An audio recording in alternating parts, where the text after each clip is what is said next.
Mr. Modi, thank you very much for speaking to me on Frankly Speaking. Times Now के दर्शकों को नमस्कार। It's been a long election, बड़ा लंबा election रहा ये। मोदी जी, ये इलेक्शन जब ये आखिरी पड़ाव पे आया है, when it is in its last stage, it has become bitter, it has become negative, it has become confrontational. Not even the election commission has been spared right now. You were named the prime ministerial candidate more than 7 or 8 months back. When you look back, क्या ये election campaign इस तरह होना चाहिए था? Should the election have been so bitter, so negative, so confrontational? Take the example of what has happened in Varanasi. दो अलग अलग चीज़ें करें अपन। आप देखे होंगे कि सितंबर 13 को प्रधानमंत्री पद के लिए उम्मीदवार के रूप में मुझे घोषित किया।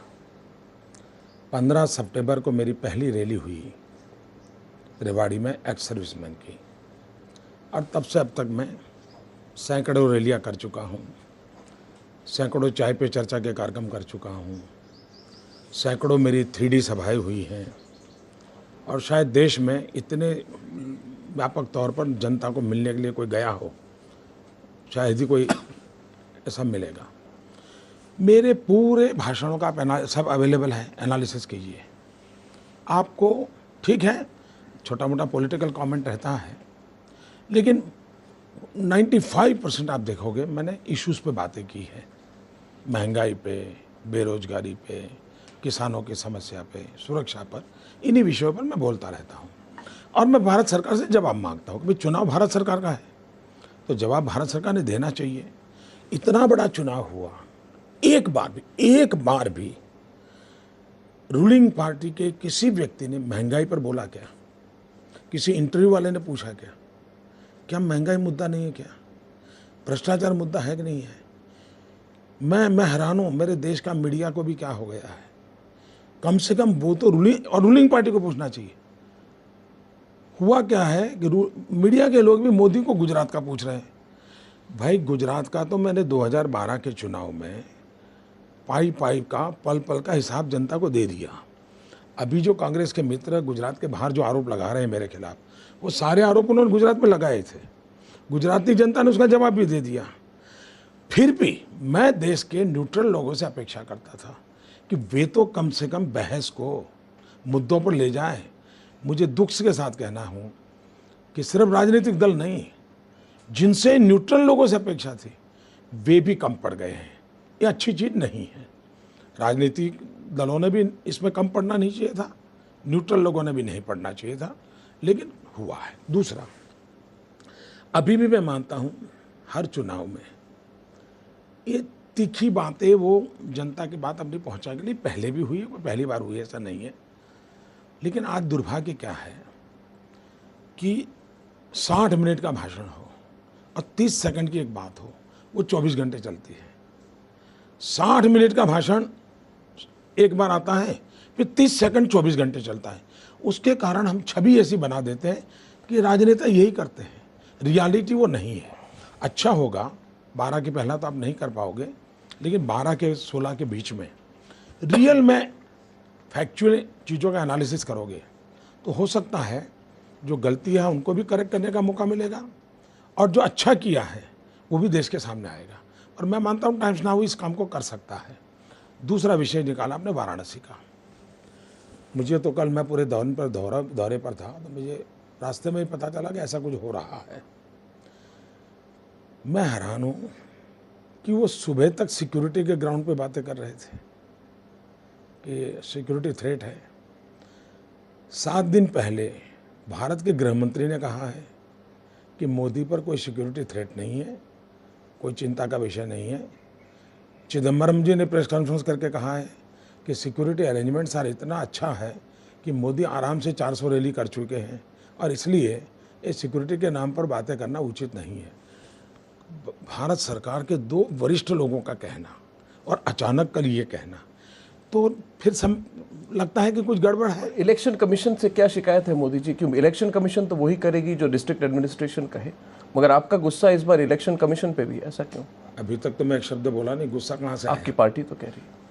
पार्टी ने उनको चिट्ठियाँ लिखी हैं, डिटेल ब्यौरा दिया है, मैं ये बात नहीं बता सकता क्योंकि वो काम बनारस से हो रहा है। इट इज़ बेटर कि अरुण जेटली जी वहाँ बैठे हैं, आप मिनट टू मिनट हिसाब से लीजिए, वो आपको डिटेल देंगे। और मैं मानता हूँ हम लोकतंत्र से बंधे हुए लोग हैं, हम मानते हैं कि संवैधानिक संस्थाओं का सम्मान होना चाहिए, इलेक्शन कमीशन का सर्वाधिक सम्मान होना चाहिए, और इसलिए हमें इलेक्शन कमीशन के खिलाफ हमारे मन में असंवैधानिक तरीके नहीं हो सकते। लेकिन जब हमारे रास्ते बंद हो जाते हैं तो लोकतंत्र में हमें संवैधानिक, वो भी संविधान की मर्यादा में, अपनी बात बताने का, प्रोटेस्ट करने का हक बनता है, और हम उसके बाहर कभी जाएंगे नहीं, कभी नहीं जाएंगे। अभी इलेक्शन कमीशन को तय करना है कि हमें इतना परेशान क्यों किया जा रहा है, और विशेष रूप से एक पार्टी को क्यों परेशान किया जा रहा है, मोदी को क्यों परेशान किया जा रहा है। बहुत कुछ हुआ है मेरे साथ, लेकिन मुझे आज वो कहना नहीं है। इलेक्शन कमीशन अपना मर्जी करे क्या। मोदी जी, आपने जो व्हेन यू बिगैन, आपने तीखी बातों के बारे में बात की, divisive issues, I understand will be the translation. Mister Modi, this election has been confrontational, there is no doubt about that. My question to you is, let me take one example of the recent controversy over your comments and your tweets on caste, which happened in this week. When Priyanka Gandhi responded to your Amethi rally, जब उन्होंने respond किया, उन्होंने कहा कि your comments on Rajiv Gandhi were low level politics, but you chose to pick up only the words low level and you made it a duel or a confrontation over caste. Why did you give it a caste spin? And by giving it a caste spin, were you not aware that you would deliberately be getting caste back into this election in a big way? This election could have avoided the issue of caste. मैं हैरान हूँ times now को, इस परिवार को protect करने में इतना इंटरेस्ट क्यों है। क्या टाइम्स नाउ का जिम्मा नहीं है कि राजीव गांधी के संबंध में जो बोला है पूरा का पूरा दुनिया को दिखाइए। एक शब्द बुरा हो, कटुता का हो, मैं सार्वजनिक रूप से क्षमा मांगने को तैयार हूँ। मैंने एक फैक्चुअल इन्फॉर्मेशन दी है, जो फैक्चुअल इन्फॉर्मेशन अवेलेबल है। मैंने ये कहा कि हैदराबाद के एयरपोर्ट पर आंध्र के चुने हुए मुख्यमंत्री का अपमान हुआ था। क्या इस बात को इनकार कर सकते हैं? क्या इस देश की जनता को फैक्चुअल इन्फॉर्मेशन देना गलत है क्या? अगर पंडित नेहरू के ज़माने में कोई फैक्चुअल एरर हुआ, वो आज देश में कोई बताता है, तो क्या वो हम नेहरू जी का अपमान कर रहे हैं क्या हिस्ट्री में किसी चीज़ों का कोई चर्चा ही नहीं होगा क्या? हाँ, मैंने राजीव जी के लिए कुछ भद्दा बुरा बोला हूँ तो उनकी बेटी के नाते गुस्सा, इससे भी ज़्यादा गुस्सा करने का हक है, उसके लिए मुझे कोई इतराज़ नहीं है। लेकिन आप उस बात की आप ही चर्चा न करो और मेरे गले में मर दो, तो ये तो शोभा नहीं देता है। और मैं चाहूँगा कि टाइम्स नाउ ये हिम्मत बताएं कि मोदी ने कहा फैक्चुअल क्या है, फैक्चुअल एरर है, और मेरे शब्द प्रयोगों में, ठीक है, कभी कभी आम सभा में बोलते हैं, एक कंटिन्यूटी होती है, एक शब्द कभी इधर उधर आता, लेकिन इसमें तो नहीं आया है। तो आपको तो इमोशनल ब्लैकमेलिंग करने का हक बनता है, लेकिन हमें सत्य रखने का भी अधिकार नहीं है, इसलिए कि हम एक सामान्य समाज से आए, सामान्य परिवार से आए। कि ये देश ऐसा हो गया है, ये मेरा लोकतंत्र ऐसा हो गया है कि जो पूरा एक परिवार को समर्पित हो जाए और एक गरीब आदमी कुछ बात बोले तो सारी दुनिया टूट पड़े। But do you believe that Priyanka Gandhi was making a reference to your caste? क्या आपको लगता है उस कास्ट के बारे में बात कर रही थी? मैं तो गुजराती भाषा में पढ़ा लिखा हूँ, जो अर्थ गुजराती में मैं समझता हूँ वो यही है जिसका मैंने जवाब दिया है। और दूसरी बात मैंने ये कही है, कल भी मैंने कहा, कल जब नीच कर्म और नीच जाति की बात हुई तो कल भी मैंने कहा है कि भाई CWG का घोटाला ये नीच राजनीति नहीं है क्या? टॉयलेट पेपर से पैसे खा जाना ये नीच राजनीति नहीं है क्या? सुप्रीम कोर्ट कहे कि गरीब बच्चों को अनाज बांट दो और आप अनाज सड़ने दो, और शराब बेचने बनाने वालों को 80 पैसे में अनाज दे दो, क्या ये नीच राजनीति नहीं है? ये नीच कर्म नहीं है? हमारे निर्भया के पर इतना बड़ा कांड हो जाए, आप बजट में निर्भया के लिए 1000 करोड़ रुपए का बजट घोषित करो पूरे देश की माताओं बहनों के लिए, और साल भर एक पैसा खर्च न करो, सिर्फ बजट में लिखने के लिए लिख दो, और उससे ज़्यादा आप दोबारा इस इंटरिम बजट में भी फिर निर्भया का 1000 करोड़ घोषित कर दो। एक नया पैसा 1.5 साल से खर्च नहीं कर रहे हो। ये नीच राजनीति है कि नहीं है? ये नीच कर्म है कि नहीं है? अगर आप नीच राजनीति का जो अर्थ आप समझते हैं, नीच राजनीति का नीच कर्म की बात आप जो समझते, जो सोकल लोग अब समझाने लगे, मैं उसका भी जवाब दे रहा हूँ। निकाल दो जाति, चलो निकाल दो, मुझे कोई इतराज नहीं। मगर नरेंद्र मोदी की जो फिलॉसफी है, जो स्टेटेड फिलॉसफी वो है एक भारत श्रेष्ठ भारत। वही तो मेरा मंत्र है। तो मेरा सवाल यह है कि नरेंद्र मोदी को तो पता है कि अगर वो कास्ट की बात उठाए तो कास्ट पॉलिटिकल डिबेट में आ जाती है। नहीं उठाई। आपने कहा कि नहीं, देखिए मैं बताऊँ, your accusation was on caste, that she made a reference to my caste. मैं बताता हूँ, मैंने ये कहा है कि शोभा नहीं देता है, ये शोभा नहीं देता है, और मैं मानता हूँ शोभा नहीं देता है। ये शब्द प्रयोग अच्छा नहीं है। उन्होंने जिस भाव से कहा है ना, वो भी शब्द प्रयोग अच्छा नहीं है। मान लो मैं गलत समझा, मान लिया, लेकिन उन्होंने जो समझ के कहा है वो भी शब्द प्रयोग ठीक है क्या? लेकिन ये ऐसा परिवार है, लाखों परिवारों को पाला है, तो आप लोगों में कहाँ से हिम्मत होगी सच बोलने की भाई? इम्पॉसिबल। मोदी जी, हम तो सवाल सबको इक्वली पूछते हैं। सवाल पूछते हैं, मैं एक मिनट जी, सवाल पूछते हैं, लेकिन कुछ सवाल एक आध बार के लिए काम आता है, और कुछ सवाल हैं जो 6-6 महीने तक चलाए जाते हैं, तब जाके पता चलता है कि आप कहाँ दबे हुए, कहाँ बंधे हुए, और कहाँ आप खुल करके आते हैं। मोदी जी, हम पे कोई दबाव तो है नहीं, तो इस बात को मैं आपके सामने सीधी तौर से रख रहा हूँ, मगर मैं फिर मूल सवाल पे आ रहा हूँ। The issue is that of एक भारत श्रेष्ठ भारत। मोदी जी, क्या आप मानते हैं, this our country now it's 24 years after Mandal, 22 years after the Babri Masjid demolition. Many people felt that this election was a real opportunity to move beyond caste and to move totally beyond religion. And that you could have played a role in actually making sure that the focus totally moves away from caste and religion. My question to you, Mr. Modi, is that when people like Amit Shah said Mullah Mulayam, there was a religious symbolism to it. When Giriraj Singh says those who don't vote for Modi should go to Pakistan, Pakistan is their Makkah Medina, there is a clear religious overtone to it. You did tweet against it. You indicated that you disapproved of it. But you could have come out much stronger. You could have publicly taken a position, been tougher, been harsher. And had you done that, with the stature you command... अगर वो मैं न करता, मेरी internal व्यवस्था में वो न किया होता, तो वो कंटिन्यू नहीं रहता क्या? बंद हो गया कि नहीं? बंद हुआ कि नहीं हुआ? इसका मतलब मैंने कोई टफ स्टैंड लिया है, इतना तो आप भी समझ सकते हो। लेकिन वो मुझे मीडिया में जा करके हो हल्ला करना चाहिए, जरूरी थोड़ा है क्या? Do you feel you could have been tougher? मैं टफर हुआ हूँ, इसीलिए तो हुआ है जी। मैं ऐसी चीज़ों को ना मैं खुद करता हूँ जी। आपको हैरानी होगी, आजकल तो इलेक्ट्रॉनिक मीडिया के पास सारी चीज़ें पड़ी है जी। मेरा 45 साल का सार्वजनिक जीवन है, और एवरेज में 45 साल से एवरेज मैं कह सकता हूँ रोज़ 1-2 घंटे मेरा सार्वजनिक डिस्कोर्सेस हुए। छोटा बात नहीं है, छोटे ग्रुप में, बड़े ग्रुप में। आप मेरे मुंह से ऐसा एक शब्द नहीं निकाल सकते, एक शब्द नहीं निकाल सकते। लेकिन दुनिया के किसी कोने में कुछ भी होता है, उसको मोदी को जोड़े बिना अगर आपका टीआरपी नहीं बढ़ता है, तो इसलिए हर चीज़ को मोदी के साथ जोड़ देना, ये भी तो ठीक नहीं है।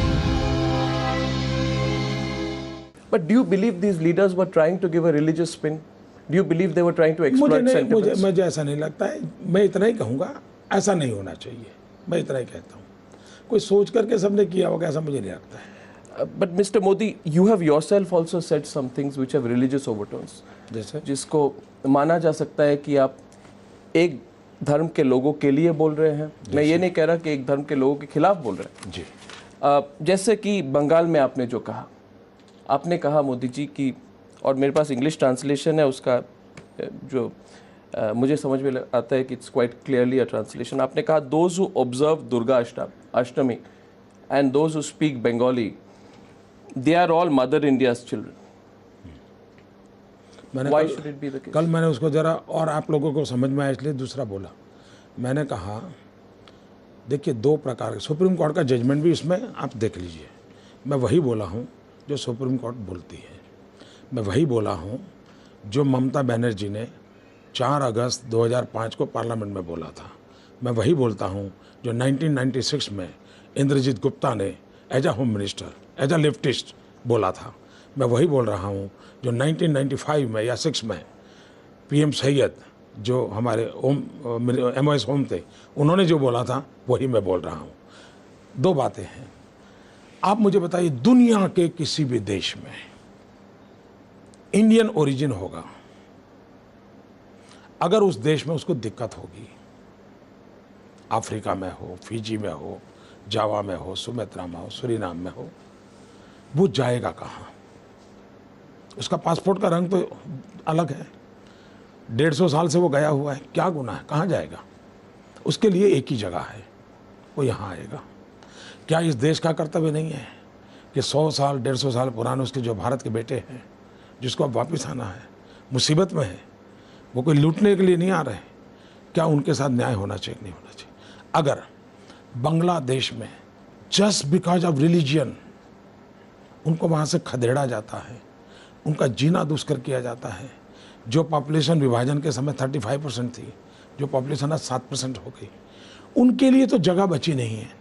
तो वो अगर हिंदुस्तान में आते हैं, जो भारत माँ की जय बोलते हैं, अब दुर्गा का आपको बुरा लगा होगा तो मुझे क्षमा करिए, लेकिन भारत माँ की जय बोलते हैं, वे आते हैं, तो इस देश ने क्या उनको मरने के लिए धकेल देना चाहिए क्या?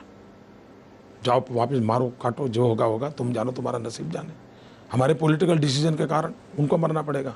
दूसरा, मैं ये कहता हूँ कि अगर आसाम में ऐसे लोग आए हैं, बंगाल में आए हैं, इसकी जिम्मेवारी सिर्फ आसाम और बंगाल की नहीं होनी चाहिए। गुजरात ने भी कुछ लोगों को संभालना चाहिए, राजस्थान ने संभाल, पूरे देश ने थोड़ा थोड़ा बांट लेना चाहिए, लेकिन इनको हमारा लोगों को समझाना चाहिए। जो इन्फिल्ट्रेटर हैं वो पॉलिटिकल एजेंडा के साथ आते हैं, और हमारे देश के राजनीतिक दल आज से पहले कभी इन्फिल्ट्रेटर्स के पक्ष में नहीं बोलते थे। कुछ खुल करके विरोध करते थे, कुछ मौन रहते थे। पहली बार देखा गया है कि इन्फिल्ट्रेटर्स के संबंध में निमंत्रण देने की बात हो रही है, और जो निमंत्रण देते हैं मैं उनको पूछता हूँ, जो खुल करके कहते हैं कि बांग्लादेश से जो इन्फिल्ट्रेटर आते हैं, तो तस्लीमा नसरीन के लिए उनका एटीट्यूड अलग क्यों है?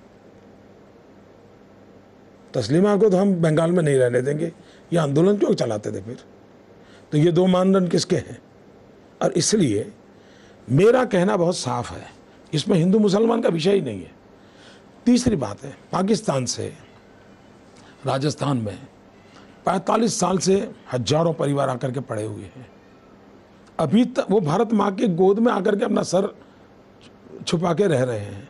उनको माँ का प्यार चाहिए, कोई उनको भारत माँ का लाल कहने के लिए भारत की सरकार करने को तैयार नहीं। आपके यहाँ बंगाल में मथुआ समाज है जो बांग्लादेश से आया है, भारत माँ की जय करने के लिए आया, और कोई इरादा नहीं उसका, कुछ लेना पाना, गरीब लोग हैं। 40 साल हो गए उनको नागरिकत्व नहीं दिया जा रहा है, सिटीजनशिप नहीं दिया। अब बांग्लादेशियों को तो सब दे रहे हो, घुसपैठियों को, शरणार्थी को कुछ नहीं दे रहे हो। ये जो हमारी वोट बैंक की राजनीति है, किसी ने तो वोट बैंक की राजनीति के खिलाफ बोलना चाहिए, नहीं बोलना चाहिए।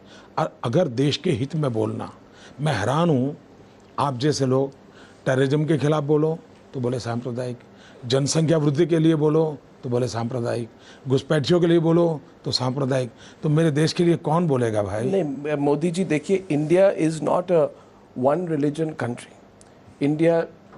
India has not been a country which is only Hinduism has gone from India to the world. There are several religions which originate in India. My question to you, Mr. Modi, is that when on April 7th you released your manifesto, and what you are saying is that I am not giving a religious color, I am only talking about people who are persecuted, and I am welcoming back people who are persecuted. In your manifesto you said good governance and development. But in your manifesto, you also say that India shall remain a natural home for persecuted Hindus, and these persecuted Hindus will be welcome to seek refuge here. My very simple question to you is, बहुत simple सवाल है, why only persecuted Hindus, Mr. Modi? Why not persecuted Buddhists? Why not persecuted Sikhs? Why not persecuted Jains?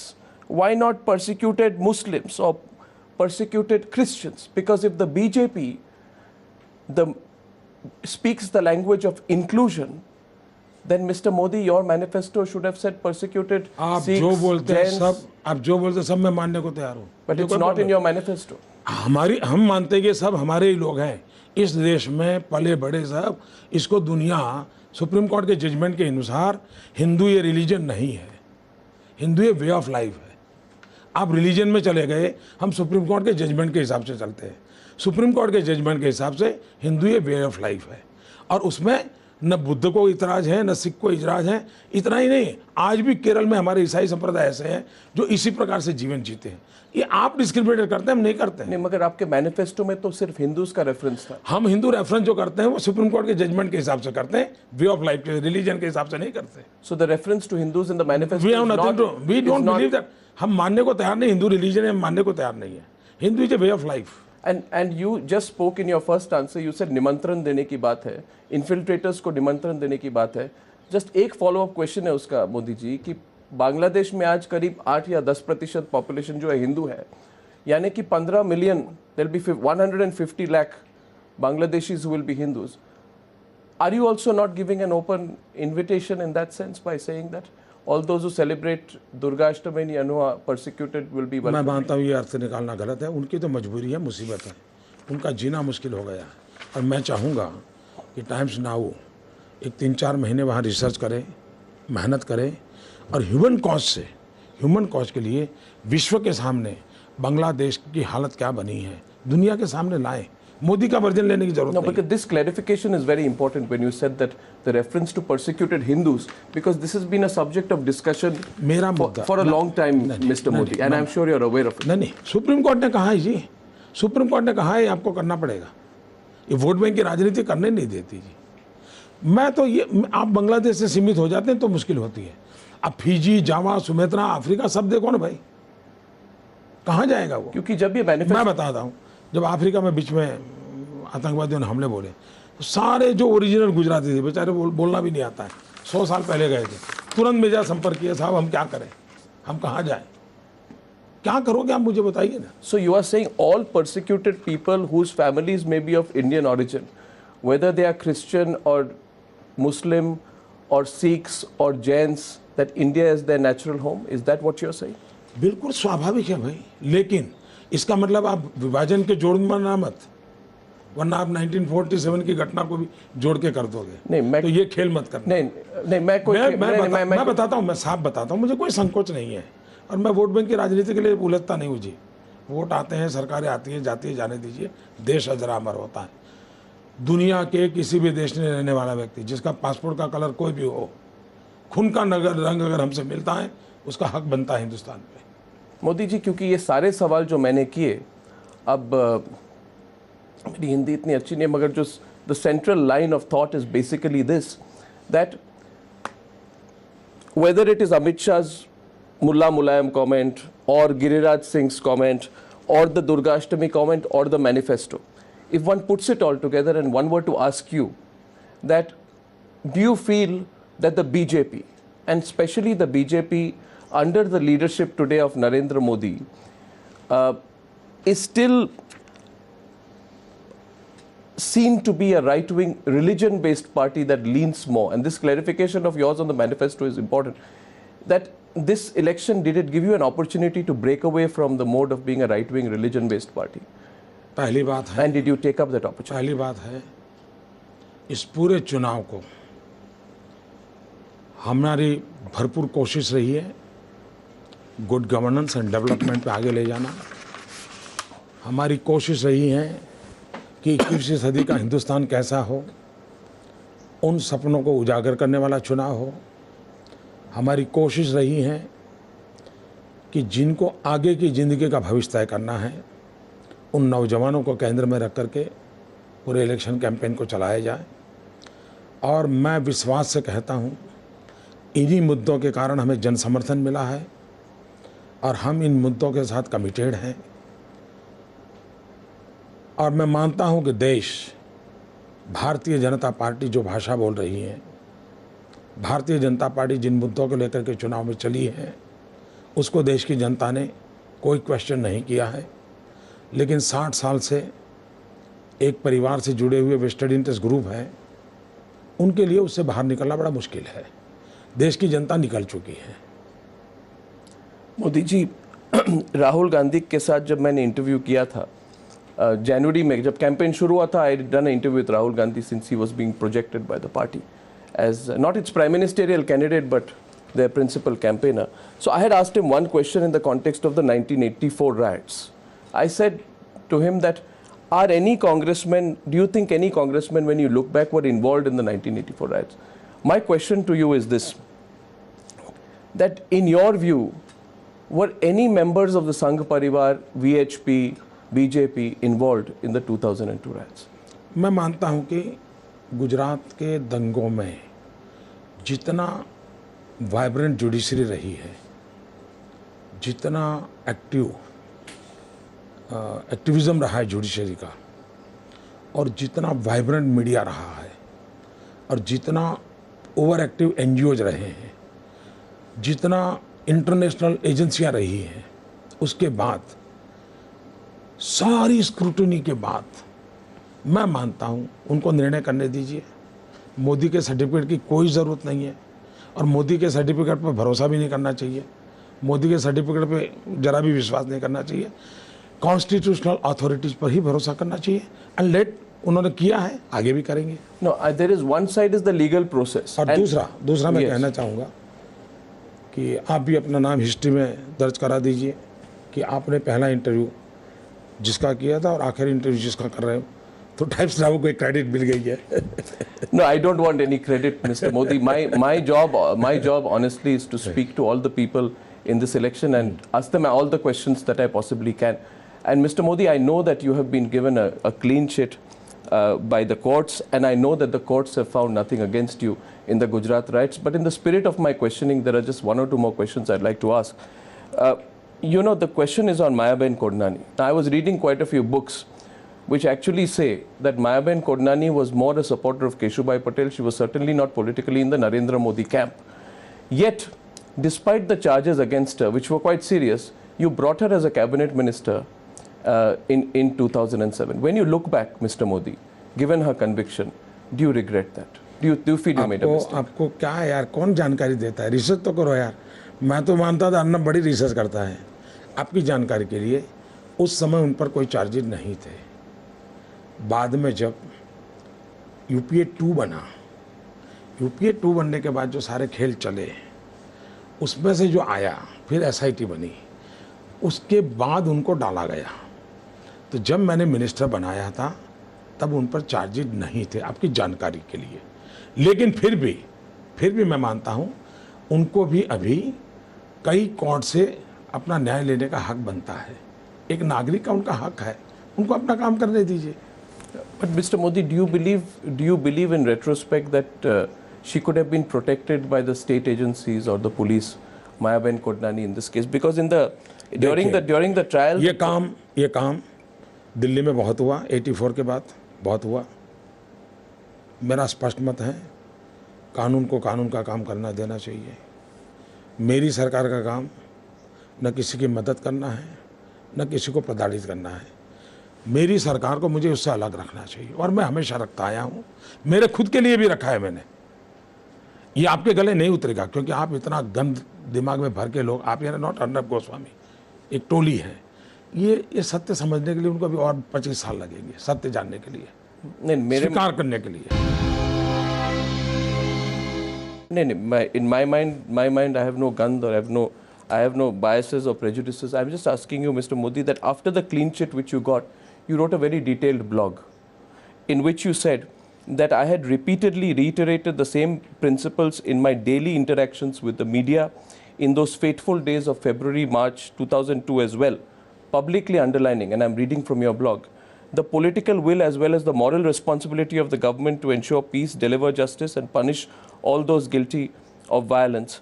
Mr. Modi, do you feel that your government fulfilled this moral responsibility to ensure peace? Yes, not necessary. आगे जाने की जरूरत नहीं है। आप एक काम करो। And handle the आप एक काम करो। Just let me complete. आप एक काम करो। Handle the situation with the political will that was required. सुनिए, आप एडिटर हो। आप बाद में जाके एक भाषण 1 घंटे का दे देना, मुझे क्या प्रॉब्लम है? No, I don't. आपकी चैनल है, आप बोलते रहना। Answer the question. आप बोलते रहना, मुझे कोई प्रॉब्लम नहीं। देखिए, आप एक काम कीजिए, हिंदुस्तान के आपको पसंद आए ऐसे 10 कम्युनल राइट उठा लीजिए, पूरे देश के कोई भी 10, उसमें एक 2002 भी ले लीजिए, उसमें कितने एफआईआर दर्ज हुई, कितने अरेस्ट हुए, कितने केस चले, कितनों को सजा हुई, और वो डाटा देश के सामने रख दीजिए। उसमें से अगर आपको लगता है कि मोदी ने फुलफिल नहीं किया तो 6 दिन प्राइम टाइम में इसी को आप देते रहिए, मुझे कोई प्रॉब्लम नहीं। और अगर मोदी सच है तो ईमानदारी से 30 सेकंड के लिए भी सही न्यूज़ दे देना। No, we have covered all sides of the story, including when you were given a clean sheet by the courts, Mr. Modi. So that on that we maintain absolute objectivity. Mr. Modi, my next question to you is on the question of allies, because it's a very significant question. It's a political question. Are you absolutely sure, completely 100% confident, Mr. Modi, that you will cross 272 by yourself and that you will need no other parties to form the government in Delhi? दो चीज़ें आप mix करते हो। एक तो parliament का arithmetic होता है, उसकी अपनी जगह पर है, सरकार के लिए अरिथमेटिक रहता है, लेकिन देश चलाने के लिए अरिथमेटिक नहीं होता है। देश चलाने के लिए एक स्पिरिट होता है, और स्पिरिट होता है सबका साथ। और इसलिए मान लीजिए मुझे कल 350 भी सीट मिल जाए मेरी पार्टी को, तो भी मेरा मत बनता है कि लोकतंत्र में सभी दलों का महत्व है, हमारे विरोधी दलों का भी महत्व है, हमारी गौर आलोचना करने वालों, तभी तो लोकतंत्र चलता है जी। सरकार चलाने के लिए नंबर तो देश दे देगा, देश चलाने के लिए मुझे सबका सहयोग चाहिए, और मैं जितना कर सकता हूँ करूँगा सबका सहयोग लेने के लिए, चाहे वो कम्युनिस्ट पार्टी के हो, चाहे कांग्रेस पार्टी के हो। भाई देश चलाना अलग विषय है, सरकार चलाना अलग है, और इसलिए दोनों को आप ऐसे मत कीजिए, आंकड़ों में मत जोड़िए। आंकड़े तो 16 तारीख को पता चल जाएगा। इसको हमें 350 सीट मिल जाए तो भी मैं मानता हूँ एक पार्टी का कोई एक एमपी चुन करके आया होगा ना, मेरे लिए वो उतना ही मूल्यवान है जितने की 125 करोड़ देशवासी मूल्यवान है। आप जो आंसर दे रहे हैं वो दे रहे हैं respect and importance of every person and the importance of taking everyone along. It's a responsibility. Yes, but I also know that Narendra Modi is a very savvy politician, and Mr. Modi, you must admit it, you also know the importance of political arithmetic. Let me bring you back to my question, Mr. Modi. Everyone is watching this interview, and what they want to know from you is that, are you saying that in a post-poll scenario, and please restrict your answer in the context of political arithmetic. I know you spoke about chemistry, and I also know, due to having interviewed you several times in the past, that you are, if you want to, you are very good at avoiding the question, but I want to bring you back to the question. Mr. Modi, tell me, are you absolutely sure that there are all these parties who you have severely criticized, and they have severely criticized? Are you, that you will not seek the support of these parties who have bitterly criticized you and who you have bitterly criticized in the course of these campaigns? I'm talking about parties like Mayawati, Mamta Banerjee, even Jayalalitha to some extent, even Naveen Patnaik to some extent. Can you do business with them if you have to? देखिए मैं बताता हूँ, आप चुनाव अभियान की जो बातें हैं ना, उसके आधार पर राजनीति नहीं चलती है भाई। आप थोड़ा पुराना इतिहास देख लीजिए ना, पुराना इतिहास, चुनाव की राजनीति, चुनाव एक अलग माहौल होता है, लोक शिक्षा करना एक जिम्मेवारी होती है, हर दल अपनी बात बताता है, अलग अलग तरीके से बताता है, और इसलिए इस चीज़ों को मत चिंता कीजिए, इसकी चिंता मत कीजिए। देखिए मैं बताता हूँ, जिस दिन मोदी को प्रधानमंत्री पद का उम्मीदवार घोषित किया गया, तब देश के सभी मेन स्ट्रीम मीडिया का एक ही सेंट्रल स्टोरी था कि बीजेपी को कोई साथी नहीं मिलेंगे, सेंट्रल स्टोरी था। और हिंदुस्तान के राजनीतिक इतिहास में ये पहला चुनाव ऐसा है कि जिसमें बीजेपी के साथ 25 पार्टियां प्री पोल अलायंस के साथ चुनाव लड़ रही है। एनडीए के समय भी कभी प्री पोल अलायंस हमारा नहीं हुआ था, कांग्रेस का भी कभी इतना बड़ा प्री पोल अलायंस नहीं हुआ था। और इसलिए ट्रैक रिकॉर्ड से भी एनालिसिस करें, अरिथमेटिक छोड़ दो, केमिस्ट्री छोड़ दो, तो भी कुछ आपके सवालों का जवाब अपने आप मिल जाता है।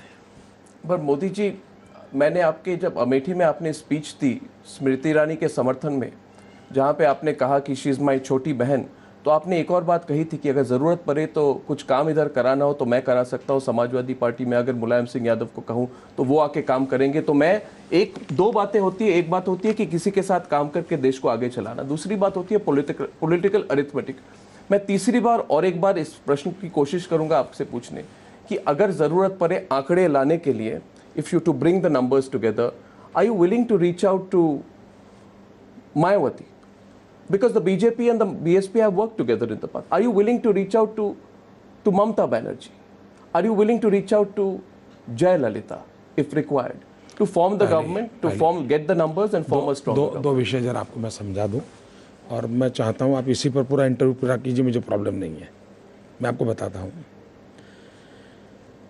मैंने अमेठी में क्या कहा।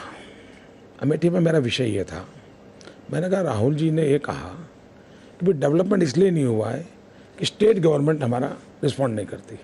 That was his statement. तो मैंने जवाब दिया, मैंने कहा ऐसा नहीं होता है। अगर ऐसा हुआ है तो आप सार्वजनिक करो कि आपने स्टेट गवर्नमेंट को कितनी चिट्ठियाँ लिखी है, सार्वजनिक करो, आपका काम स्टेट गवर्नमेंट रोकाएगा। और मैंने कहा मुलायम सिंह जी अपने इलाके में रोड बनता है तो मना क्यों करेंगे, अपने यहाँ में अस्पताल बनता है तो क्यों मना करेंगे। तो मैंने कहा ये और 200 पर 2, और मैंने कहा मुझे विश्वास है कि मुलायम सिंह जी का मेरा राजनीतिक मतभेद होगा तो भी अगर मैं डेवलपमेंट का काम लेके जाऊंगा मुलायम सिंह जी सहर्ष स्वीकार करेंगे। मैंने ये भी कहा कि वहाँ 3 एसपी के एमएलए हैं, 2 बीएसपी के एमएलए हैं, वो भी अगर स्मृति ईरानी जी चुनकर के बाद अच्छा काम लेके जाएंगे जरूर उनका समर्थन करेंगे।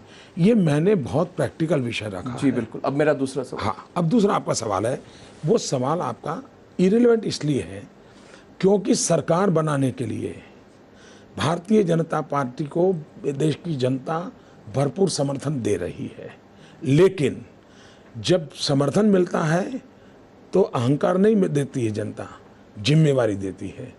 अहंकार मुझे अलग ले जाता है, जिम्मेवारी मुझे जोड़ने के लिए ले जाती है। और मेरा काम रहेगा देश के लिए। मैंने पहले ही कहा आपको, दोबारा बोलता हूँ, और हिंदी में समझ नहीं आया तो फिर एक बार बोलता हूँ, एक एमपी चुन करके आएगा, एक मेरे लिए, वो भी 125 करोड़ देशवासियों का प्रतिनिधि है। सरकार चलाना का मतलब होता है, भले नंबर गेम हो, देश चलाने का मतलब होता है सबका साथ लेना ही चाहिए, सबको साथ लेकर के ही चलना चाहिए। और मैं ये नहीं मानता हूँ कि एक बीजेपी है जिसको देश का भला करना है और औरों को नहीं करना है, हम ऐसा नहीं मानते। हालांकि विचार अलग अलग होंगे लेकिन सब लोग देश का भला करना चाहते हैं। पर मोदी जी आपने why did you antagonize so many parties? Let me give the example of one. Let me take the example of Mamata Banerjee, with whom your greatest war is now going on. You are having a great war with Mayawati now, but you've had a longer war with Mamata Banerjee. In one of your recent interviews, Mr. Modi, you said that your decision, I think it was to ABP, you said that your decision to, change the pitch of the attack as the campaign progressed was a strategic decision. But on April 9th, since I've been following all your rallies and your speeches quite carefully, on April 9th, you made a speech where you said that Mamata Banerjee is trying to clear up the potholes of Bengal, which were not cleared up for 32 years. In other words, you said she was doing development work. Later on, as the campaign progressed, you are extremely critical of Mamata Banerjee, and you've said that you understood my question. So why did you change just one line, why did you change your line of attack? Did you change the facts? Facts भी क्या आपने बदल दिए अपने attack को लेकर? मैं बताता हूँ। मैं मानता हूँ कि 35 साल लेफ्ट ने बंगाल को बर्बाद कर दिया। पूरा ईस्टर्न इंडिया है। अब देखिए, अगर कलकत्ता बहुत ही इकोनॉमिकली वाइब्रेंट होता तो पूरे ईस्टर्न इंडिया को बहुत बड़ा फ़ायदा होता, लेकिन दुर्भाग्य से हिंदुस्तान के डेवलपमेंट में पश्चिम बंगाल, जो कि ईस्टर्न इंडिया में बहुत बड़ा रोल कर सकता है, वो एक प्रकार से एक टापू बन गया। सारे हिंदुस्तान की गतिविधि से कट हो गए। 35 साल ऐसे खराब गए। दीदी जब आई तो मेरा मत था कि दीदी बहुत कुछ कंट्रीब्यूट करेगी, और मुझे आशा भी थी। जब मैं वहाँ गया तो मैंने कोई इतना रिसर्च नहीं किया था, मोटा मोटा मेरे पास जानकारी थी, और कभी हम लोग मिलते थे तो नमस्ते नमस्ते में बात होती थी। तो मुझे लग रहा था दीदी कुछ कर रही है। तो मैंने उनकी तारीफ की कि जो 35 साल में नहीं हुआ दीदी कोशिश कर रही है। लेकिन जब मैं वापस आया तो ढेर सारे मेल मेरे पर आए, इतनी जानकारी आई, मैं हैरान था यार। मैंने कहा मैंने रिसर्च किया होता तो अच्छा होता।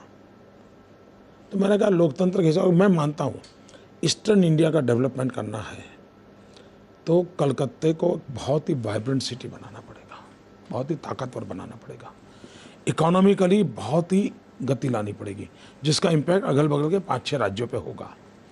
अगर वहाँ पर हम अच्छी व्यवस्था नहीं दे पा रहे हैं तो नॉट ओनली बंगाल, पूरे ईस्टर्न इंडिया को नुकसान होगा।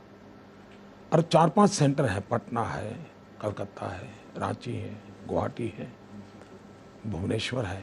ये 5-7 सेंटर को एकदम तेज़ी से उठाने की ज़रूरत है देश के डेवलपमेंट के लिए। उसमें अगर ये बदले की राजनीति में समय चला जाएगा दीदी का, लेफ्ट वालों ने ऐसा किया तो मैं ऐसा करूँ, दिखा तो वही दिखा, इससे मुझे पीड़ा हुई है। मेरा बंगाल बर्बाद हो रहा है, मुझे पीड़ा हुई है। और लोगों ने जानकारी दी तो चुनाव में मुझे लगा कि भी मुझे अब सच बोलना पड़ेगा। और लोकतंत्र में चुनाव एक ऐसा विषय होता है जिसमें लोक शिक्षा करनी चाहिए। हमारी बात लोग माने या ना माने जो अलग बात है, लेकिन हमने धोखेबाजी नहीं की। Change of heart. 3 हफ्ते में आपकी मत बदल गई? 3 हफ्ते नहीं जी, मैं उस समय तो अप्रैल में गया था। अप्रैल 9 और मई 4 के बीच। अरे भाई मैं तो अभी गया ना, मई 4 में तो मैं ये 2 लड्डू की बात करके क्या पॉलिटिकल स्ट्रेटजी नहीं? आपको क्या मोदी जी, एक बात है कि क्या आपको इस बात आपको नहीं लगता कि you should have kept the door open with Mamata, with Mayawati? Door open रखने का ये भी तो तरीका हो सकता है। मैं समझ में नहीं आया मुझे। जितना समझा सकता हूँ बता दिया। ये भी तो डोर ओपन का तरीका हो सकता है। जरा विस्तृत रूप से समझाइए। अब ज़्यादा अभी नहीं करूँगा, 12 के बाद करूँगा। So you'll change your line after the 12th? मैं कहता हूँ ना, देश की जनता ने 16 तारीख को राजीव गांधी के जाने के बाद ऐसी मजबूत सरकार नहीं दी है जो इस बार देने वाली है देश। Modi ji, what about Jayalalitha? You know, she has been attacking you by punching holes in your development record, but I find it interesting that except one rally in mid-April, you have not personally criticized her. It was felt for a long time that if required, Jayalalitha would be one of those. She came for your, when you were sworn in, that she would be, that she would be one of those who would be a natural ally. Do you consider Jayalalitha a natural ally, a potential ally, someone you can work with if required? मैं बताता हूँ, आप ये allies के अंदर समय बर्बाद मत कीजिए। आपके 6 सवाल एक विषय पर हो गए। मैं विस्तार से बता चुका हूँ कि भारतीय जनता पार्टी भारी बहुमत से विजयी हो रही है। राजीव गांधी के जाने के बाद ये सबसे अच्छी स्टेबल गवर्नमेंट बनने वाली है। तो एक विषय पूरा हो गया। दूसरा पार्ट है देश चलाने का। मैंने पहले ही कहा, हिंदुस्तान की किसी एक दल का एक एमपी भी चुन करके आएगा, एक इंडिपेंडेंट भी चुन करके आएगा, मेरे लिए वो 125 करोड़ देशवासियों का प्रतिनिधि है, मेरे लिए वो सम्मानीय इस देश का सांसद है। इन सब के साथ मेरा उत्तम से उत्तम व्यवहार रहेगा। ये मैं 50 बार बोल चुका हूं। नहीं, मुझे लगा कि आपने जब कहा, नहीं, कोई लड़के हैं साथ हो, उनको बुलाओ। मुझे लगा कि आपने जब ये बात कही कि ये भी एक तरीका है, in that you were indicating that if required you can work together with all these parties in some way or the other in the future. देखिए, ये फायदे वाला विषय नहीं है। मेरा फायदा हो तो मैं साथ चलूँ, मेरा फायदा ना हो तो ना चलूँ। देश चलाने का यही तरीका होता है, सबको साथ लेकर के चलना।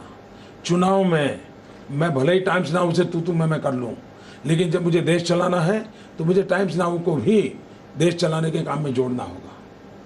ये तो ये जिम्मेवारी है जी। आप राजनीति से बाहर निकलो ना, बहुत हो गया भाई, कब तक राजनीति करते? ये इलेक्शन चल रहा है तो ये इलेक्शन चल रहा है तो पॉलिटिकल इश्यूज ही तो पूछे जाए। दामाद श्री करके एक प्रेस कॉन्फ्रेंस हुई थी, आई थिंक 2-3 हफ्ते पहले। तो isn't that a indication of the BJP, and since you are the prime ministerial candidate, your personal vendetta against the Gandhi family? मेरा 14 साल का ट्रैक रिकॉर्ड है, कोई मेरे पर वेंडेटा का आरोप नहीं लगा सकता।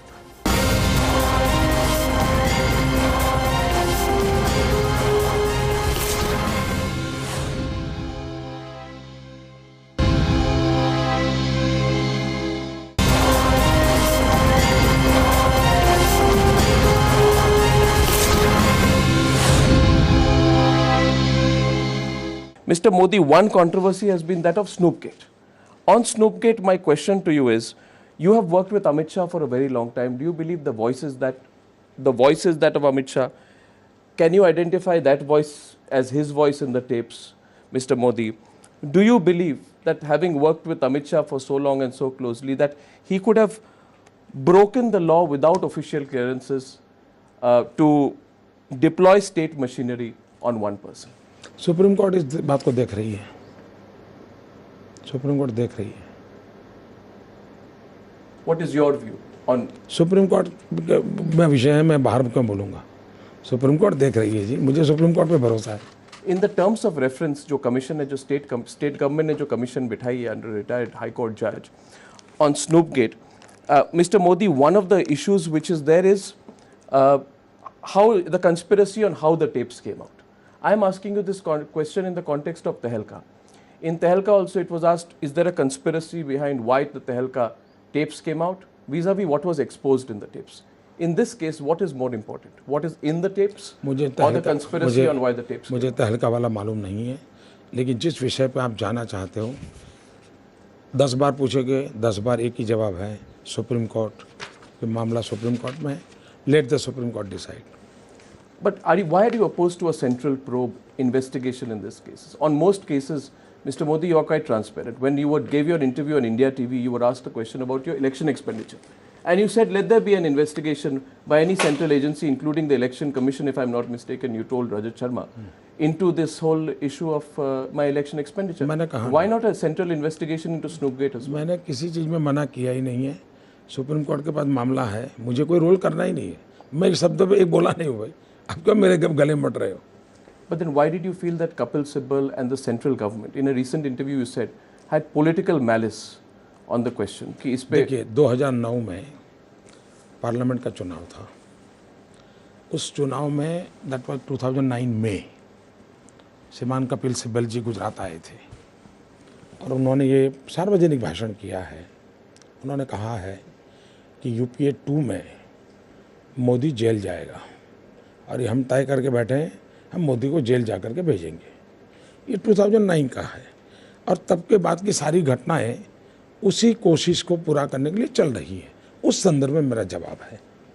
So you feel this was part of a campaign? उन्होंने कहा, मैं कुछ नहीं कह, उन्होंने कहा है, मेरा शब्द एक भी नहीं है। आप स्नूपगेट को भी उसी कैंपेन के पार्ट में देखते हैं? मैं कहता हूँ ना, वो स्नूपगेट में आप सुप्रीम कोर्ट चले जाइए, पहले उसको इस दर मत लाइए, बोल दिया मैं। और आपका काम ये नहीं है इस प्रकार से मुझे फंसाना है, इसके लिए आपको इंटरव्यू नहीं देते। आपका काम है मुझे सवाल पूछना, मेरा काम है जवाब देना। और आपको फंसाने का कार्यक्रम है तो वो बोल दीजिए, मैं उसके लिए भी तैयार हूँ। आप उसके लिए आ जाइए, आपके 10 लोगों को बिठा दीजिए, I am ready to face it. लेकिन ये तरीका ठीक नहीं है, ये तरीका ठीक नहीं है। दूसरी बात, एक इंसान को आप सवाल पूछ रहे हैं, वो कह रहा है कि भाई सुप्रीम कोर्ट में मैटर है और मैं सुप्रीम कोर्ट की इज्जत करता हूँ। आपको सुप्रीम कोर्ट से आप बड़े हैं तो आपकी मर्जी, मैं क्या करूँगा। लेकिन कपिल सिब्बल ने 2009 में जो कहा था, मैंने उनका कोट दिया। अब आप इतने बुद्धिमान लोग हैं, उस कोर्ट का उपयोग मेरे खिलाफ करना है तो वो करिए, उनके खिलाफ करना है तो वो करिए, या दबा देना है तो दबा दीजिए। Mister Modi, were you surprised when your Doordarshan interview was censored?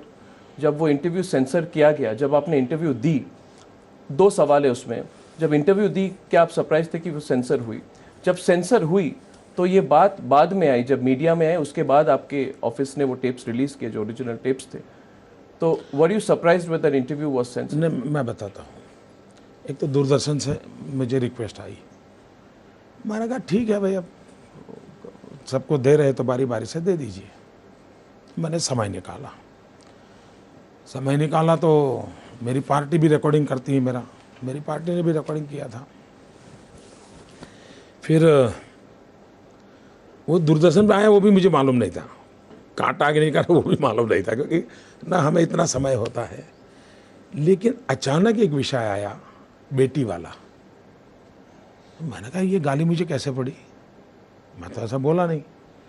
तो फिर मैंने मेरी पार्टी को कहा, मैंने कहा जरा मेरा इंटरव्यू देखो भाई, ऐसा कुछ हुआ है क्या मेरे से? तो देखा तो नहीं, बोले साहब आप तो ऐसा नहीं बोले हैं। तो फिर मुझे लगा कि सिर्फ सेंसरशिप हुई ऐसा नहीं है, एक षड्यंत्र भी हुआ है।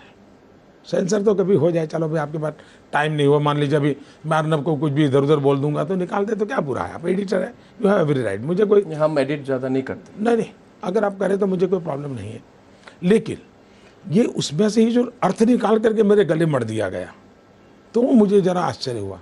फिर मैंने मेरी पार्टी को कहा कि ऐसा करो, आप इसको यूट्यूब पर रिलीज़ कर दो, तो हमने उस अर्थ में रिलीज़ किया था। लेकिन बाद में जो लोग बेटी के मुद्दे पर मुझे 48 घंटे तक गालियाँ दे रहे थे, रियल जब इंटरव्यू आया तो फिर उस विषय को छुपा दिया। उस परिवार का प्रोटेक्ट करने के लिए सारी मशीनरी लग गई, जितना झूठा आरोप बिना कोई कारण मुझे गालियाँ दे दी। अब वो क्यों मदद कर रहे हैं मुझे अभी भी समझता नहीं, भाई कितने साल का कर्ज है इन लोगों पर, मुझे समझ नहीं आ रहा है। लेकिन फिर मामला चला गया भारत सरकार और प्रसार भारती के बीच का।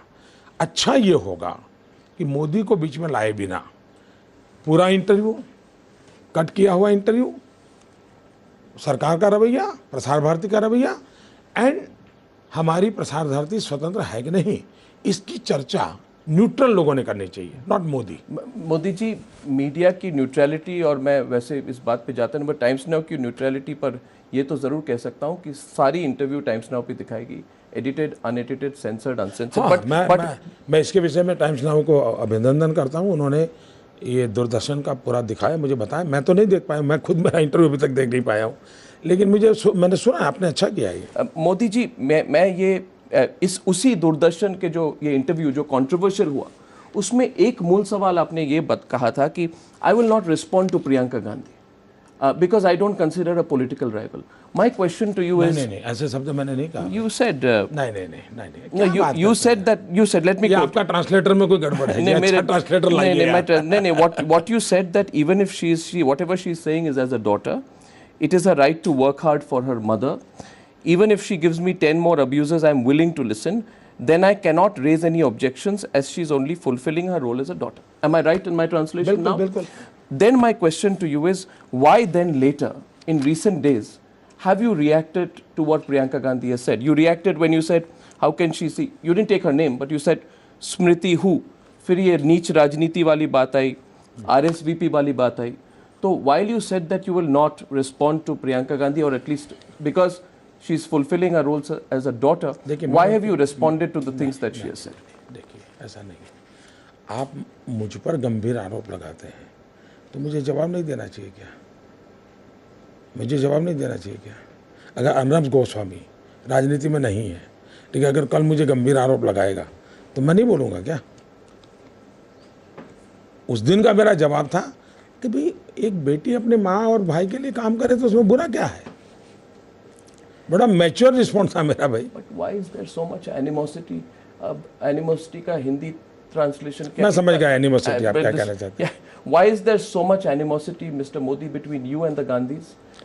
Why is it? Let me complete, Mr. Modi. Why has it got so personal with the Gandhis? You have made so many remarks in these elections. जैसे So many remarks. बताइए ना, बताइए। Every speech of yours is about. बताइए, ऐसे नहीं चलता है, ये गोलमोल मत करो, बताओ। नहीं, मैं गोलमोल। आप रिसर्च करते हो ना, एक एक वाक्य बोलो, मैं सुनने को तैयार हूँ टाइम्स नाउ में, और आपकी हाजिरी में वो सुनने को तैयार। मैं गोलमोल नहीं करता हूँ मोदी जी।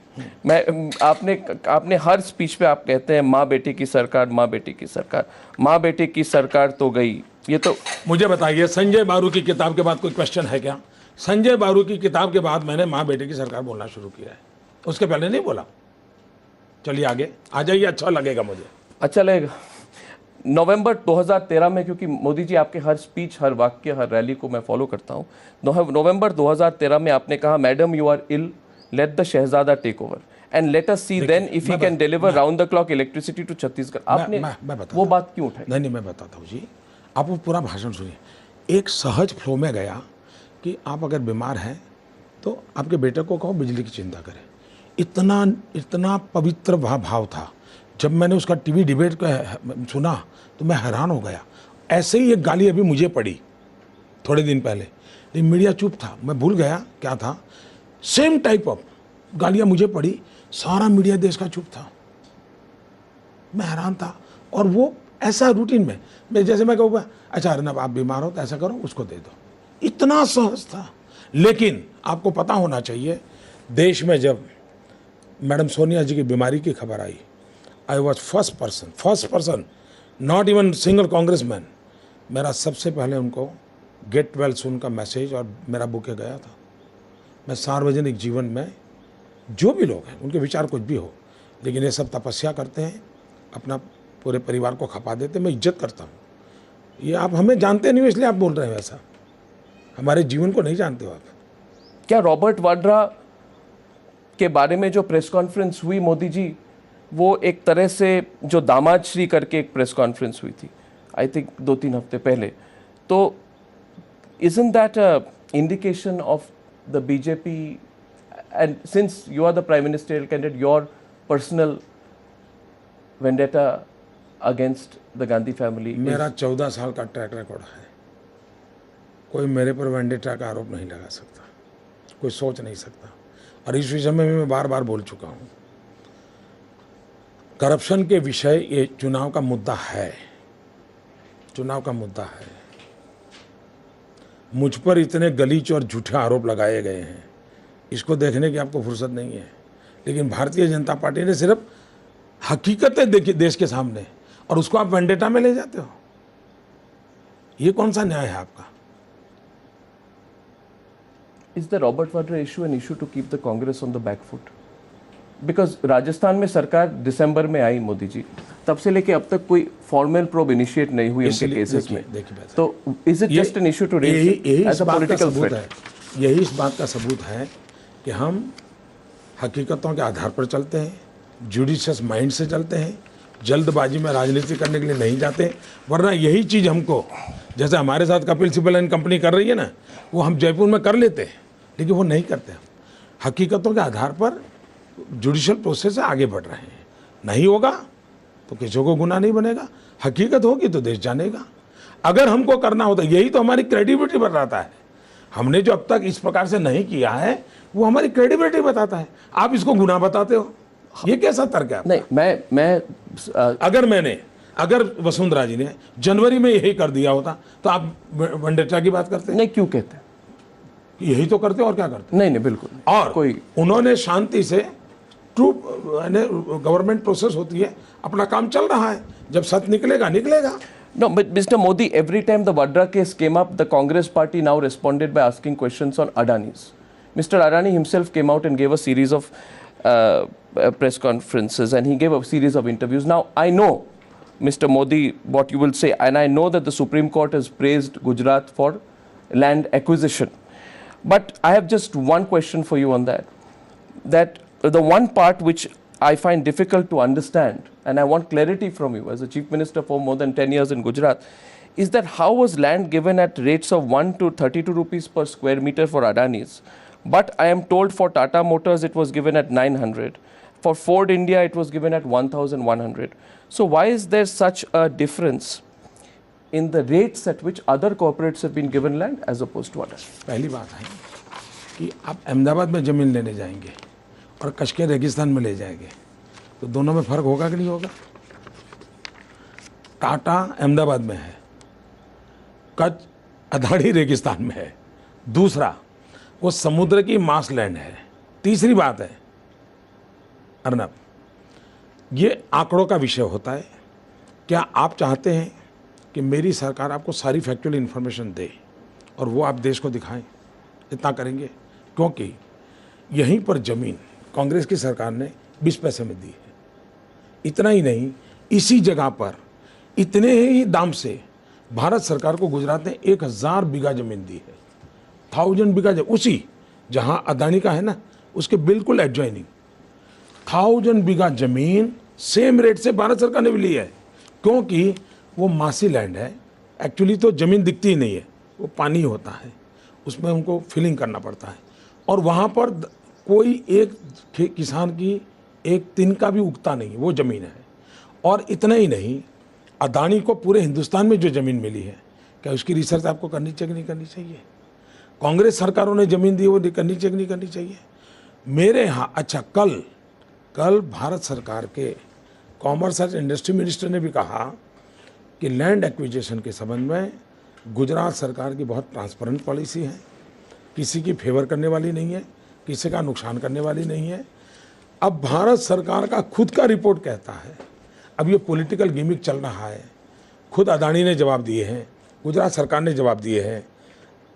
इस पर मेरा पूरा डिटेल सोशल मीडिया पे मेरा एक प्रेजेंटेशन पड़ा हुआ है, उसको देखिए। मैं ज़रूर देखूंगा, मगर मैं सिर्फ एक फॉलोअप उसका करूंगा। आपने कहा कि लैंड गांधीनगर अहमदाबाद में, मगर ये टाटा मोटर्स और फोर्ड इंडिया की लैंड सानंद में थी और मारुति सुजुकी लैंड हंसलपुर में थी। सानंद ये 20 किलोमीटर के अंतर पे है, 30-40 किलोमीटर की रेंज में है। और मैं चाहूँगा कि इस बात पर आपके जो मिनिस्टर है, जैसे आपके इंडस्ट्री मिनिस्टर सौरभ पटेल और आनंद शर्मा के बीच में डिबेट हो। आप, हमें कोई प्रॉब्लम नहीं है, हमें कोई प्रॉब्लम नहीं है।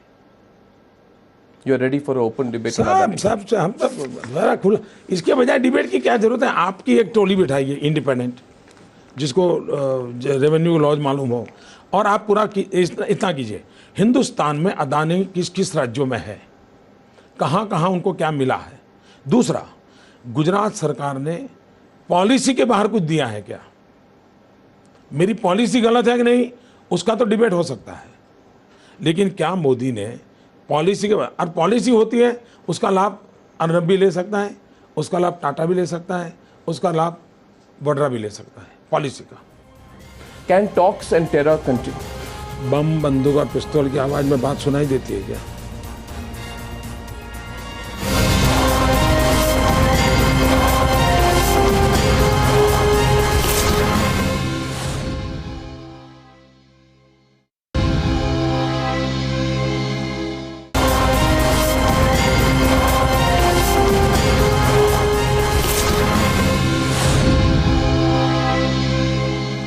Mr. Modi, on the issue of economy, I think there is need for some clarity. I'll take a few more minutes. मुझे जाना पड़ेगा I'll take a few more minutes, Mr. Modi.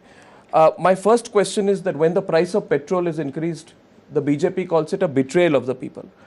Now, crude prices will continue to increase. This will be your real test. You have been critical of subsidies in the past, Mr. Modi.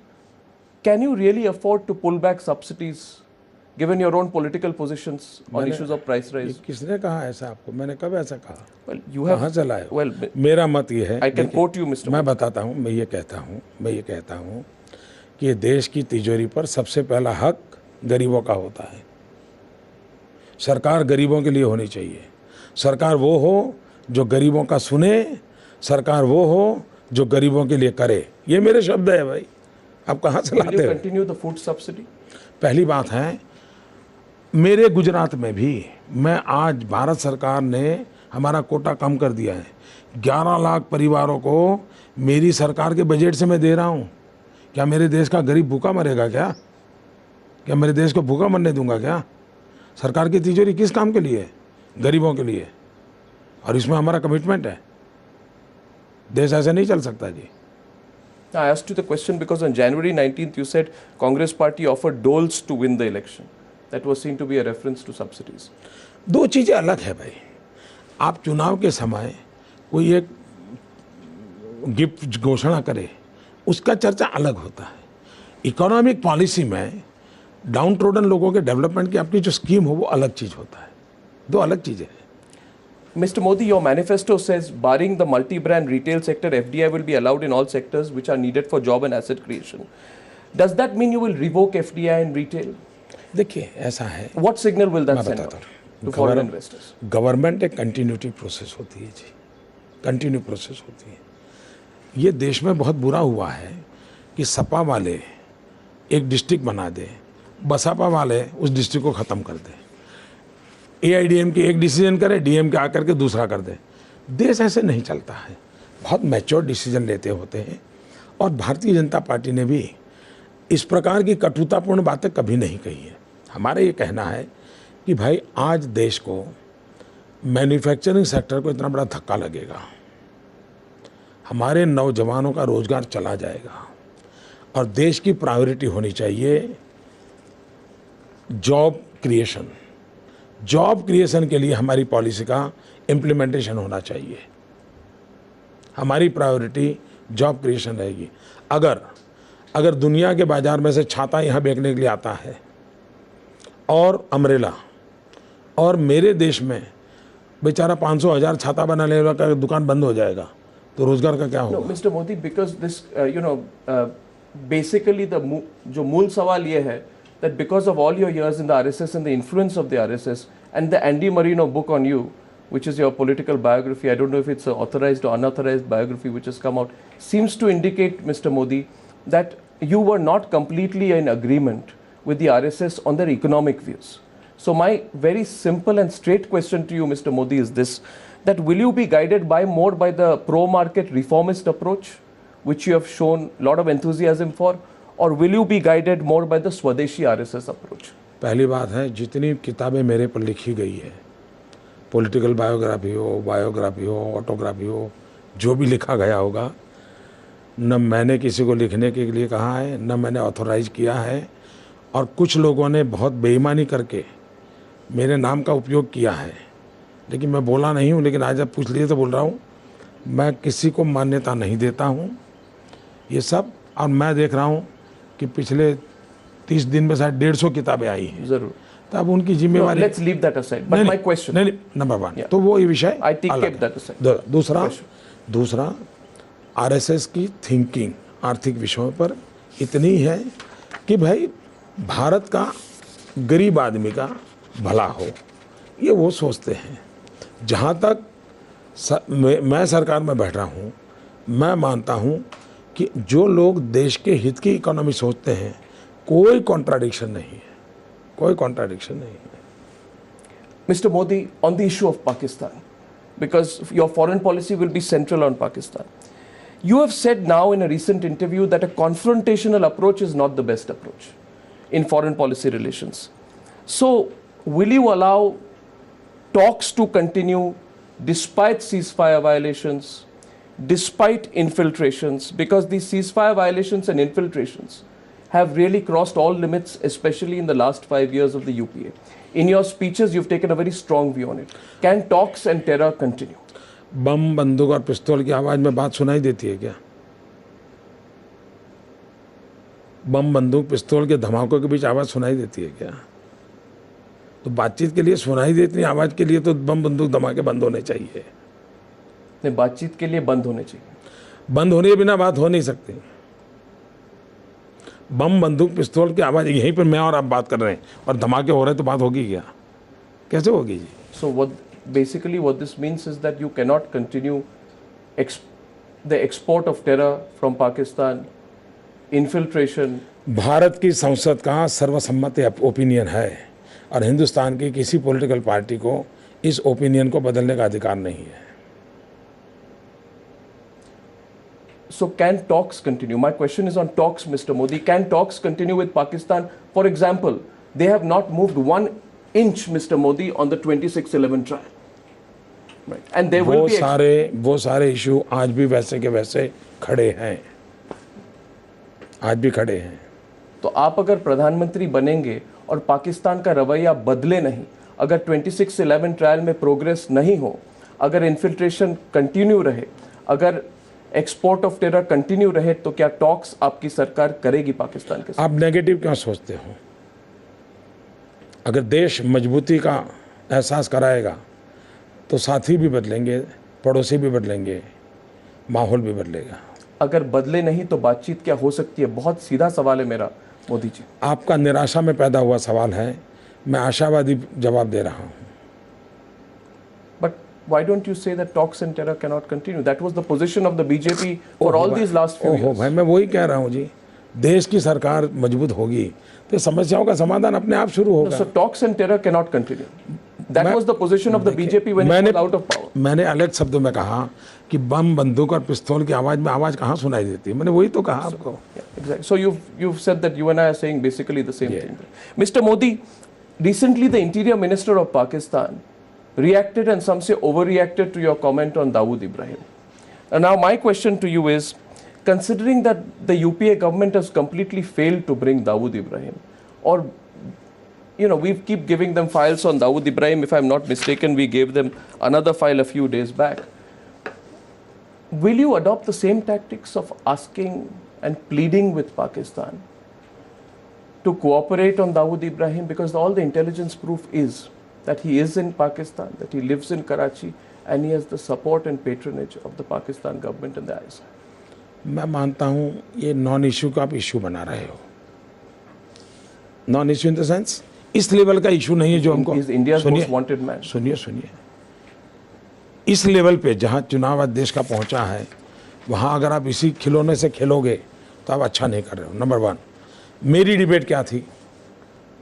मुझे सवाल पूछा गया था शिंदे के विषय में. मेरा जवाब भारत के गृह मंत्री के संबंध में है. मेरा जवाब किसी टेररिस्ट या किसी अंडरवर्ल्ड वाले के व्यक्ति के संबंध में. मेरा क्या था?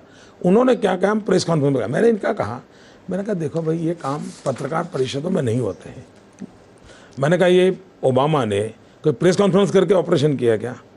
तो मैंने कहा मैं चुनाव के समय ऐसी बयानबाजी ये होम मिनिस्टर को शोभा नहीं देती. मेरा इतना ही जवाब है. मैं उस व्यक्ति के लिए नहीं बोल रहा हूँ, नहीं मुझे टाइम खराब करना चाहिए. गवर्नमेंट मशीनरी है, अपना काम करेगी. No, what you said, I know. You said, did the Americans talk with Bin Laden? I know what you said there. But my question is, can the old policy continue vis-a-vis the भाई, मैंने ये कहा कि आप press conference करके operation किया था. मेरा शब्द ये था. ये शिंदे जी को प्रेस कॉन्फ्रेंस क्यों करनी पड़ती है? मोदी ये जी, चुनाव के समय इस प्रकार प्रेस कॉन्फ्रेंस करना शिंदे जी को शोभा देता है क्या? ये that was my issue. Was Shinde. Issue was a statement. Issue was not a concern person. Mr. Modi, on America, I know you've been asked the question on the visa ban, and you've given a reply. I don't want to repeat the same question and get the same answer. I just want to ask you one question to get your full sense on foreign policy. Mr. Modi, there has been a view that the UPA government has been soft on foreign policy issues. You have talked about it yourself. And also, especially, there has been a view that the Manmohan Singh government has been too soft towards America. I'll give you one example and I want an answer, which I think will allow our viewers to read your mind. Mr. Modi, recently the Brazilian president, Dilma Rousseff, she called off a state visit to the United States in September last year because there were news reports that America had spied on her communications as well as that of other Brazilians. Mr. Modi, at the same time, it was also revealed that the United States snooped on the Indian embassy as well. यानी कि हमारे embassy पे उन्होंने snoop किया, हमारे जो दूतावास है वहाँ पे, और India was the 5th most tracked country by the American intelligence agencies. It was revealed officially. In such a scenario, I want to know from you, would you have reacted in the way that the Brazilian president did, or would you have reacted in the way the UPA government reacted when this fact came out? When we will get the first-hand information, we'll analyze it and we'll come to the conclusion what to do. Would you have been tougher? My simple answer is, I don't have any information. I can't go through the media reports. Once I'll get when we will there in the government, we'll get the correct information, we'll analyze it, and we will formulate our strategy. Mr. Modi, 2 more questions. One, the question which you've been asked very often. In a Narendra Modi government, will Rajnath Singh or Sushma Swaraj be in Narendra Modi's cabinet? Will they find space in the cabinet? Thank you. आपने government बना दी. कुछ काम मेरे पर छोड़ दीजिए. मेरी party की टीम पर छोड़ दीजिए. टीम बैठ करके चर्चा करें. You know the context of my question. That will they find space in your team will decide. The whole team will discuss, will decide क्या करना चाहिए, कैसे करना चाहिए. Mr. Modi, one view is that you've run a very effective campaign, a very tough campaign, and a very aggressive campaign. When and if you form the government, Mr. Modi, the same strength of yours, that you can take a lot of responsibility upon yourself, is used by some critics to say that could be a weakness, that you over-centralize. I want you to give your clear view today before we wrap up the interview on how you will. मेरा view लेने के बजाय अच्छा होगा मेरा 14 साल का track record देख लिया जाए. आपको हैरानी होगी. ये गुजरात की इतनी विकास की जो क्रेडिट मुझे दी जा रही है ना, वो गलत है. सचमुच में टीम काम कर रही है. आपको हैरानी होगी मेरे पास कोई काम ही नहीं है सरकार में. 14 साल से मेरे पास कोई काम नहीं है जी. मैं कोई काम सरकार का नहीं करता हूँ. मेरी टीम को मैं काम दे दिया है. सभी मंत्री स्वतंत्र हैं. हाँ, हम सप्ताह में 1 दिन बैठते हैं, सब मिलकर के डिस्कस करते हैं, इवेल्यूएट करते हैं और फिर आगे बढ़ते हैं. इससे ज़्यादा मेरा कोई रोल ही नहीं है. और इसलिए मेरी गुजरात की जो सफलता है, वो सफलता इस बात में है कि टोटली सारी टीमों को एम्पावर किया हुआ है. वही करते हैं। दूसरी बात है मुझे जो भगवान की मेहरबानी है, मुझे मैं अभी भी मानता हूँ कि हर आइडिया को इंस्टीट्यूशनलाइज करना चाहिए, then institutionalise activity will work. और मैं एक उदाहरण दूँ आपको, जब नया मैं 2002 में गुजरात ख़त्म हो गया, कोई इन्वेस्टमेंट नहीं आएगा वगैरह चल रहा था, I decided to head on.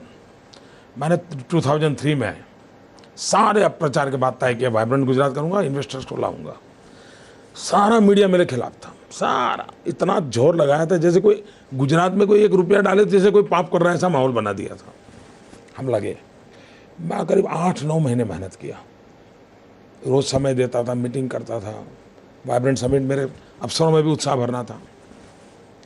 2005 का आया तो मैंने मुश्किल से 2-4 मीटिंग में पूछा क्या हो रहा है। 2007 में आया तो सिर्फ आकर उन्होंने ब्रीफिंग किया कि साहब ऐसा हो रहा है।